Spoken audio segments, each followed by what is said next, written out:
What this book is about. Kia Clark has spent her entire life in the marshlands, with little contact with society and relying solely on what the marsh has to offer. In the nearby fishing village, she is known as the Marsh Girl, and she is frequently mocked by the locals. Everything changes, however, when one of Barkley Cove's most beloved residents is discovered murdered in the marshlands. Kia, who has always been an outcast, is finally getting some attention from the outside world.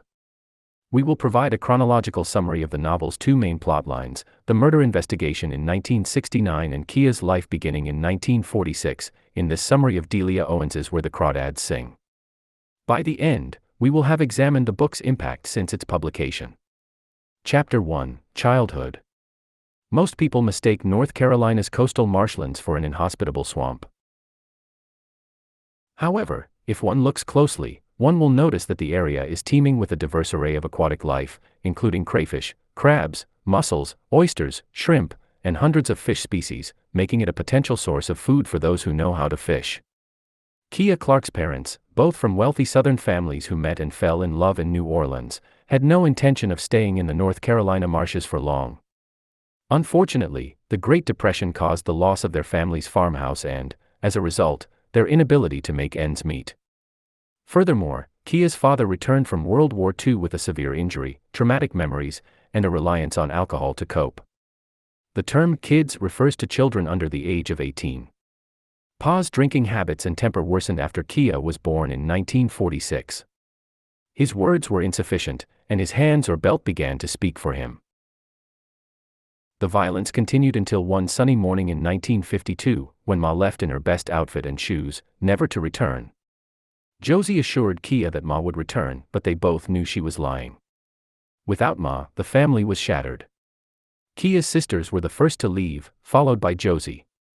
Only Kia, a 6-year-old girl, remained. Pa's usual behavior continued, with him shouting and swearing and disappearing for days on end. He gave Kia some money to buy groceries and asked her to help with the housework. But, for the most part, they avoided each other, with Kia darting from sunspots to shadows like the lagoon's minnows. When she heard Pa's boat approaching, she ran into the marsh and waited until his rage subsided. They would then eat dinner together at the kitchen table.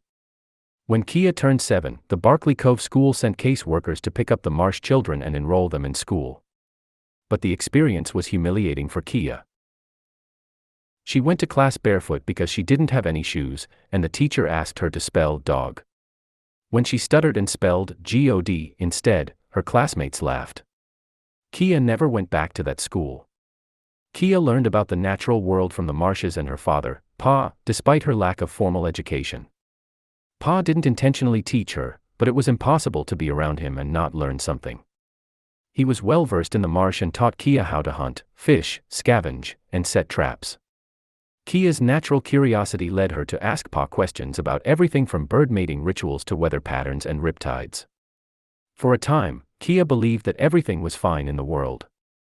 However, Pa did not return home one day, and his beloved boat was left tethered by the shack.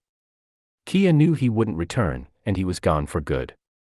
Kia was left completely alone for the first time in her life when she was 10 years old.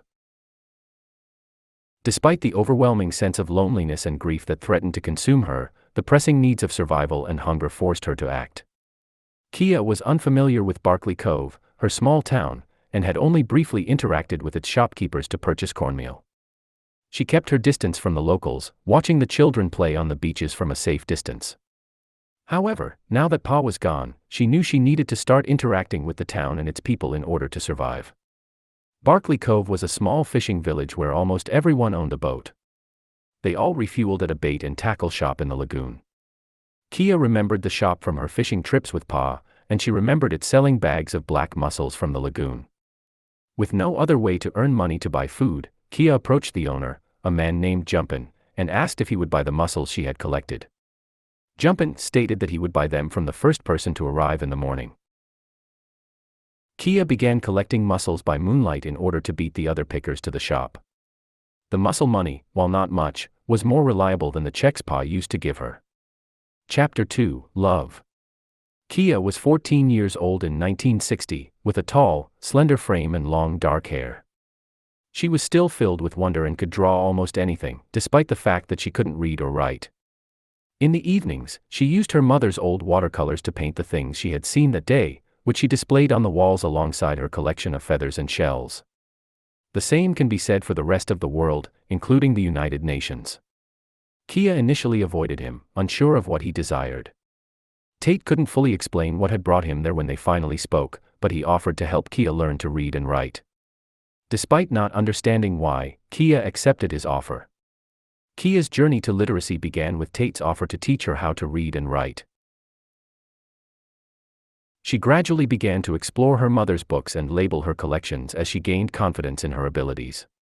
By the end of the summer, she was reading fluently, and Tate began bringing her advanced biology textbooks, exposing her to knowledge that she would not have learned in another 4 years of school. Kia eventually asked Tate why he was assisting her as their friendship grew stronger. He revealed that he enjoyed being in the marsh and wished to share his enjoyment with her. He also expressed concern about the boys in town who boasted about snagging the wild marsh girl. However, he did not reveal his own emotions because they were too complex to express. He kissed her and she kissed him back, unable to bear the silence between them. For the first time in her life, Kia's heart was filled with joy and contentment. Kia and Tate's relationship had been going on for a year, and Tate was off to college to study biology. Despite the distance, he promised to pay Kia a visit on July 4th, but he never showed up. Tate had been invited on a field trip with his professors, unbeknownst to Kia. When he returned 2 weeks later to apologize, he found Kia on the beach, lost in her own world. Kia was startled and fled into the forest when another fishing boat passed by. Tate realized that Kia's fear stemmed from the possibility of interacting with the outside world, not from the noise. Although he was aware of her isolation, he had never witnessed the extent of her loneliness. Tate's college experience had been fulfilling and rewarding, and he was on track to become the biologist he had always wanted to be.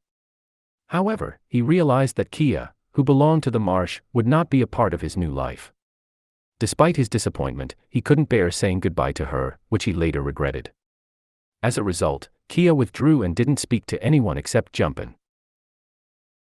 Her only solace was reading, and she devoured every book she could find on nature, animals, and biology. She meticulously cataloged her collections and transformed her shack into a vibrant and colorful tribute to the marsh and its creatures, though it remained weathered and aged on the outside. Kia had changed physically by the time she was 19, but she remained the same isolated and peculiar person she had always been. Despite the fact that the boys who had mocked her were now grown men, one in particular still had feelings for Kia.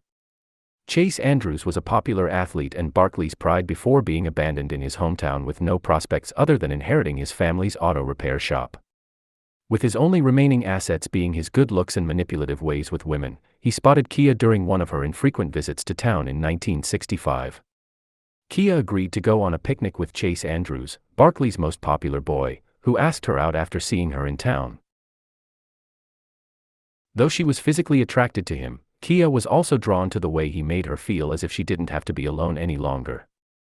They shared a meal at the beach, and Chase played his guitar while Kia examined shells. Chase was surprised that the so-called marsh girl knew the Latin names of shells when she identified one of them as Pecten ornatus. This unexpected revelation increased his desire for her.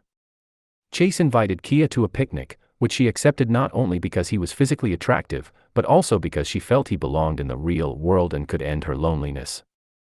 Chase played the guitar while Kia searched for shells during their picnic on the beach.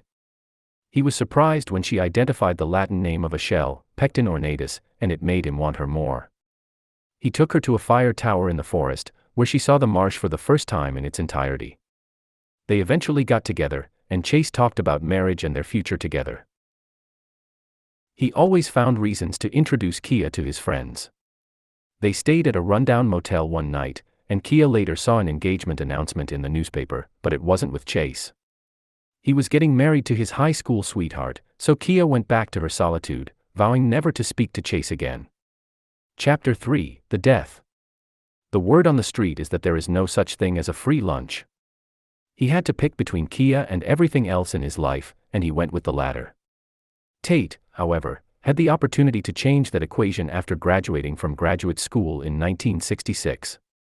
Tate's qualifications made him the ideal candidate for a job at a new marine biology research facility near Barkley. Tate returned to Barkley with the idea that he could have both Kia and everything else if he had a career in the area.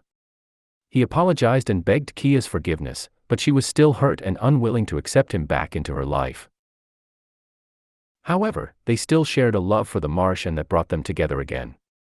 Tate was awestruck by Kia's collection of marsh specimens, which he thought could offer a unique insight into the ecosystem. He suggested writing a book about it and knew exactly who could assist. Tate kept his promise, and in early 1969, Kia received an envelope containing an advance copy of her book, The Seashells of the Eastern Seaboard, as well as a $5,000 advance check. Kia's book was set to be sold in bookstores along the coasts of North Carolina, South Carolina, Georgia, and Virginia, and her publisher promised her a steady royalty check for the next several years. Despite Kia's newfound success, Chase continued to look for her in the lagoon, eventually finding her on a beach in the summer of 1969. He apologized, saying he didn't mean to hurt her and didn't want to marry the other girl. Kia, on the other hand, had changed and was no longer affected by his words. She was at peace and realized Chase had never had genuine feelings for her. But Chase wasn't used to being told no. Chase viciously attacked Kia while two fishermen watched from their boat, knocking her to the ground and tearing at her clothes.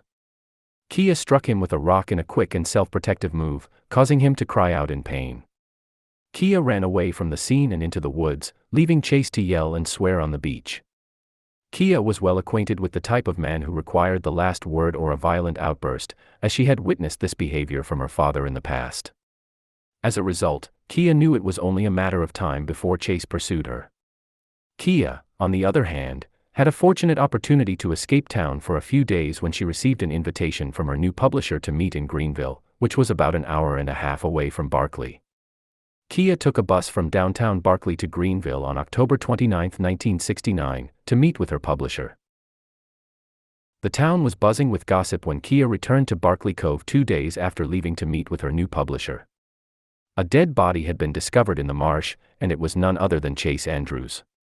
He was discovered dead at the base of the same fire tower where he had taken Kia on their first date. The lack of footprints, fingerprints, and tire tracks around the tower piqued investigators' interest, indicating that someone had gone to great lengths to conceal their involvement. They suspected a hunter or someone who lived in the marsh was responsible for Chase's death because only someone familiar with the area could have hidden their tracks. It took them months, however, to piece together a plausible account of what happened that fateful night. Kia and Chase's relationship had made its way around town. The police had gathered evidence against Kia, including the testimony of a fisherman who saw the couple fighting on a beach. Despite claims that Kia was out of town at the time of Chase's death, two shrimpers said they saw her boat heading towards the fire tower at 2 a.m. on the night of Chase's death. Furthermore, when Chase's mother saw his body in the morgue, she noticed that the shell necklace he always wore was missing, and Chase's friends informed the authorities that Kia had given him the necklace. These tidbits of information were enough to obtain a search warrant for Kia's shack, where investigators discovered a red cap that Tate had given her years before. The single strand of fiber discovered at the crime scene came from the red cap. According to bus schedules, it was possible to travel from Barkley to Greenville and back in a single day. Ultimately, the evidence was sufficient to charge Kia with Chase Andrews' murder. Despite what appeared to be compelling evidence against Kia, the prosecution was unable to prove beyond a reasonable doubt that she was responsible for Chase's death. Despite having the motive, means, and opportunity to commit the crime, too many witnesses claimed to have seen Kia board a bus to Greenville and no one claimed to have seen her return on the same night. The shrimpers who claimed to have seen Kia's boat heading towards the fire tower during Chase's death couldn't be sure it was hers. As a result, Kia was acquitted and allowed to return home in 1970. Tate Walker, her husband, a retired biologist, went through Kia's belongings after her death in 2010 and discovered a dusty box hidden beneath the floorboards. Inside the box, to his surprise, was a necklace with an intricate scallop shell pendant and a poem written in Kia's handwriting. But this was no ordinary poem, as it detailed Chase's death that fateful night. It was a confession that had been kept hidden for years. Tate destroyed the poems and took the shell to a nearby beach, where he threw it onto the sand and watched it disappear among the countless other shells. As a result, the truth remained hidden, buried beneath the sand for all time.